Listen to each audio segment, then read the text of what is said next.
Hey everybody, Carlos here. These are the colors I'm going to be using for this tutorial. These come from the Scale 75 Fantasy and Games Steam and Punk set. That's actually what it's called.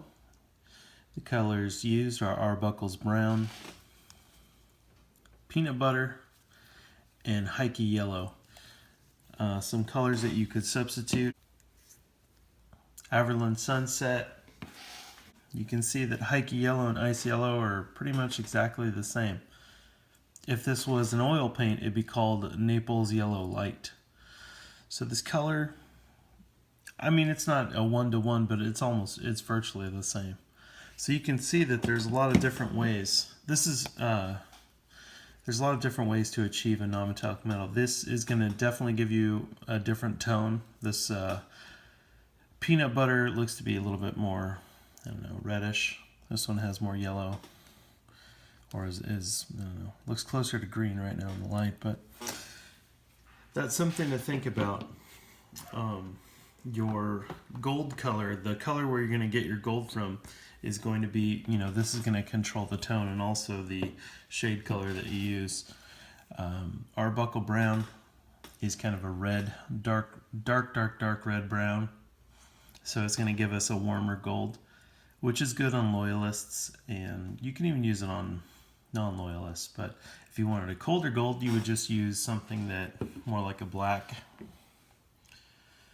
or maybe even, I have this color, I've used it in my steel lately, and it's called Dark Sea Green. Pretty excellent color for non-metallic metal steel. 5 on the palette, and you can see I've base coated the shoulder. I've already base coated the shoulder, and something important to think about before you begin is planning. You want to make sure that wherever you start to set your highlight, you need to make sure that the rest of it is consistent. This is important with most colors, but more so with non-metallic metal. Non-metallic metal is created by the reflections that the painter places, and it's not always going to look great from every angle. So you're making a choice. You're pretty much, what you're choosing is to present like a few angles to the viewer that are going to look great, probably in photos, but maybe on the tabletop might be less so. So if you're mostly a war gamer, this is definitely, you're actually a player, not just a painter. That's something to consider. If you want your model to kind of have like a really good tone all the way around, something that you can do similar things with true metallic metal. So keep that in mind. One of the things that I like about non-metallic metal is I can control contrast and light direction and light placement. So those are things to consider. So the first thing will be our mid-tone. I might mix in a little bit of the Arbuckle Brown. And this is kind of a standard placement. This is an overhead light source. So it's going to be hitting, you see up here we've already highlighted this area of the shoulder, so it's going to be kind of catching this rim right here on the upper area. And maybe a little bit down here.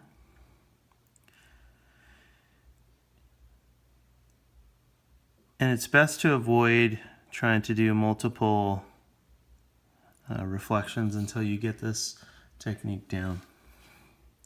So we're just going to continue to lighten up our highlight, and this color may take a couple passes to get complete coverage on the Arbuckle Brown, the peanut butter, very watery color. So something that I've started to take in to do is I've been sort of diffusing these highlights outward using a bit of a kind of almost pointillistic technique. It's something I saw in another video, and it's really easy. This is a way that I've been doing non-metallic metal lately. It's shorter. It doesn't take as long to get to the end result. And we're kind of signaling that we're doing non-metallic metal, but we're not really spending a lot of time on our blends. So that's something else to consider about this particular method. And this is the method that I used on the Lieutenant. So many people wanted to know, and this is how I did it. And it's like I said, it looks pretty good from a couple angles, and even in person. And when I held it in my hand, I was satisfied with it. So it's always up to the painter. We're gonna keep adding now to the peanut butter. I'm gonna add Heike Yellow. I don't even know what that means, that color. That's such a strange name, but there you have it. So we'll layer the color into a smaller area, and then we'll add the little dots outwards. Less dots this time, and then in the other direction as well.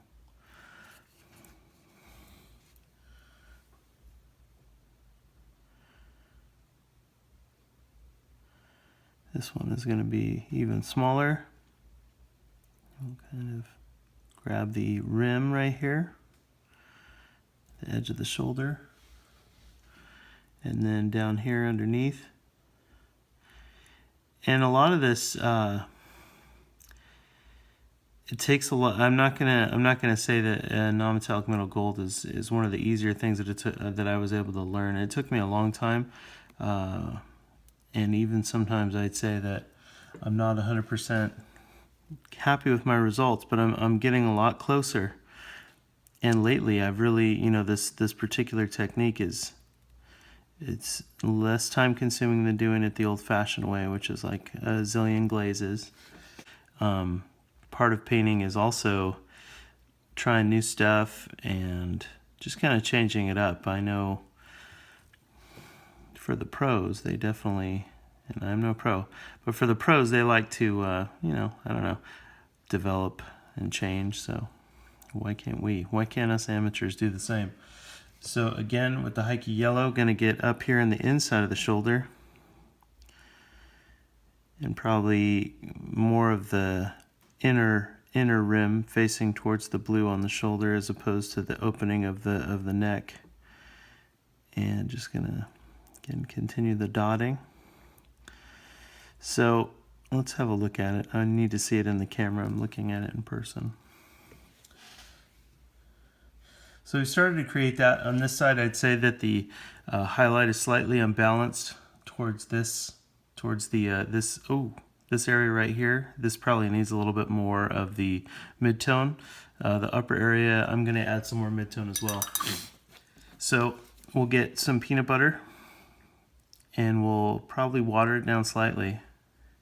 These particular paints are already relatively thin, so I'm just trying to add a little richness to that color and kind of give it more gold on that side. And here the same. Add some gold, and now I'm just stippling it in. I'm not going for a complete coverage. I want it to sort of blend with the base layer I've already created. So now it's starting to kind of get a little bit of the sheen. We'll need to add some lining, and I'll do the same kind of lining that I did with the other portions of the miniature. I'm not going to do a hard line or a solid line. I'm going to do more of a broken line. So for the inside, and I've already been kind of adding it, but we'll just add a little bit more. Do it again. In particular, this area right here doesn't really seem like it has that solid of an edge highlight, so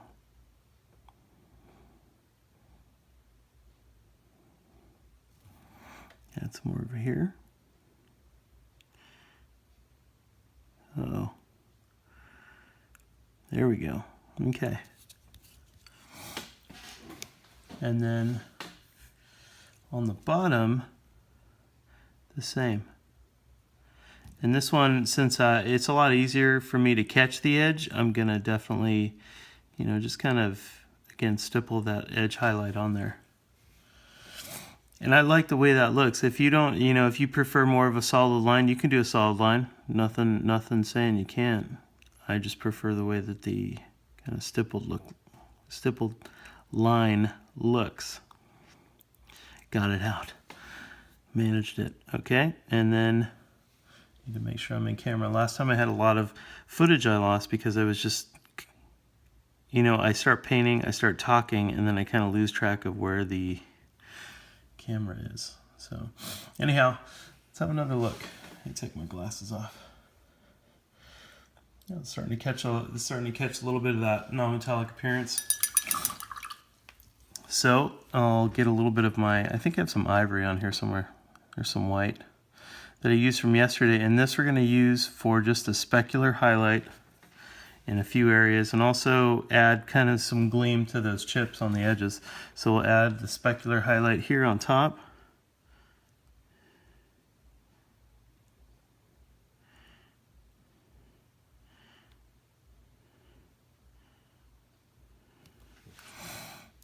Give it a little bit of extra shine.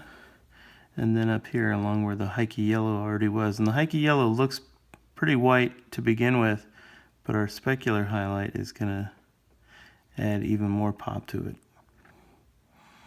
And I believe pop is one of the more overused words I hear around miniature painting, but what are you gonna do? And here, a little bit more white. And one of the reasons I like this rotten white is if I leave it on the palette for a day or two, it gets to this like almost, after like a day of seasoning on the wet palette, it gets to this great consistency that I like. So anyways, and then add some, a little bit, yeah, on the bottom. If you want to kind of make that corner have a little shine to it, you can do that. And then up on this interior area, the inside of the shoulder piece, kind of catch some of that edge right there. I might have gone a little bit over. It's hard for me to see. Okay. So it's definitely kind of picked up a little bit of a gleam in a couple areas. So I'm relatively happy with that. I'll probably work it over a bit more off camera, but I like the way that looks. So now I'm going to do the chest eagle, just probably half, not the entire thing, just so you guys get an idea of the way I would highlight it. And this chest eagle in particular is going to be covered. So if you're doing this and you want to try this and you're doing maybe a rank and file marine, you can always do this if you don't have to do on it every single one, but if you wanted to practice, these guys are going to have their bolters across their chests. So this is an ideal figure to practice this on, rather than use it on the lieutenant, which I did it on. You can do it first here on one of these guys, and then you can try to transfer that over to the lieutenant. So this eagle, we may not be able to do as much of the stipple effect. We might have to go with a more traditional kind of application or version of the non-metallic metal. The color is going to be exactly the same, but because the surface area of each one of these little feathers is so small, it's kind of difficult to stipple. I still do a little bit. It's quite a bit harder. That's all I'm trying to say. So I've applied the Arbuckle Brown. Forgot what it was there for a minute. And then I'm going to get some straight peanut butter. And I don't need to water it down. I'm fine with it being nice and thick. And even though I say it's thick, like it's actually, if you see it, like you can see it on my thumbnail there. See? It's not that thick.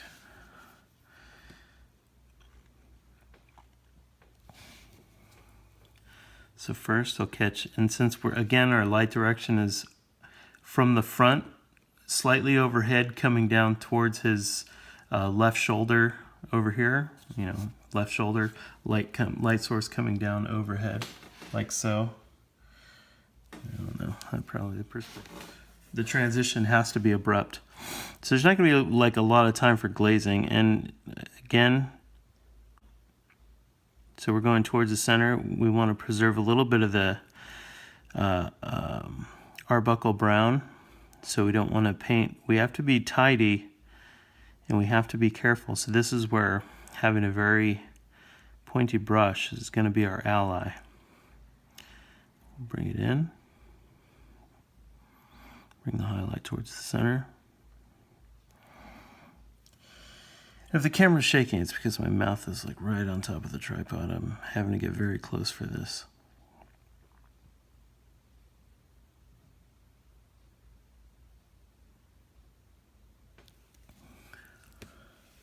So you can see our progress there. We're beginning to highlight towards the center of the eagle. And now I'm going to rinse the brush and I'm going to grab some Hikey yellow. And then I'm going to get just a just a tip, a paintbrush tip of peanut butter.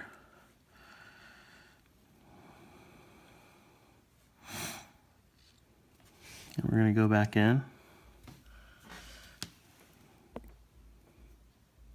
And now we're going to get a small area on top. A bit of that, a little inner area. I should probably be hitting this because I'm doing the whole skull, but it's not really, doesn't seem that way. Okay. And then I will try to do a little bit of the stippling right there.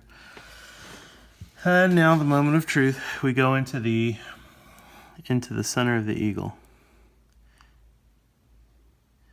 Just a small area, and this can become tedious because since we're going to be trying to be so precise, we're going to take our time, and our paint might dry out while we're doing this, so that's fine.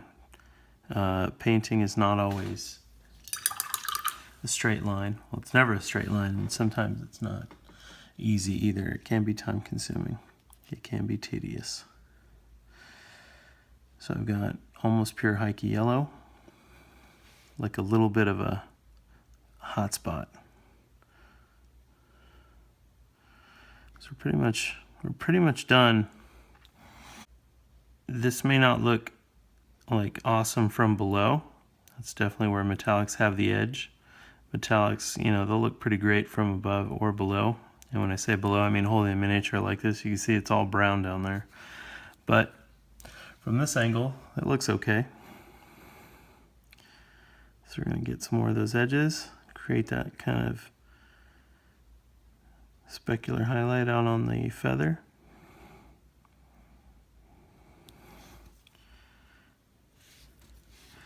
Now we're going to grab rotten white, and I have some Hikey yellow on the brush, so it's going to be slightly yellowish, but not completely. Going to do one dot right here on the skull, top of the skull. A dot here up in the corner, maybe a little stippling, and then maybe a dot here, dot there, dot in here.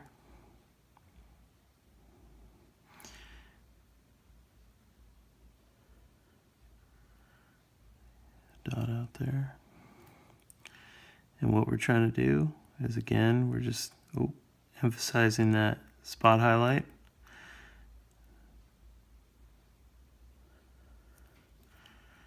Oh, look at that. Maybe a little bit over here. Yeah, might as well.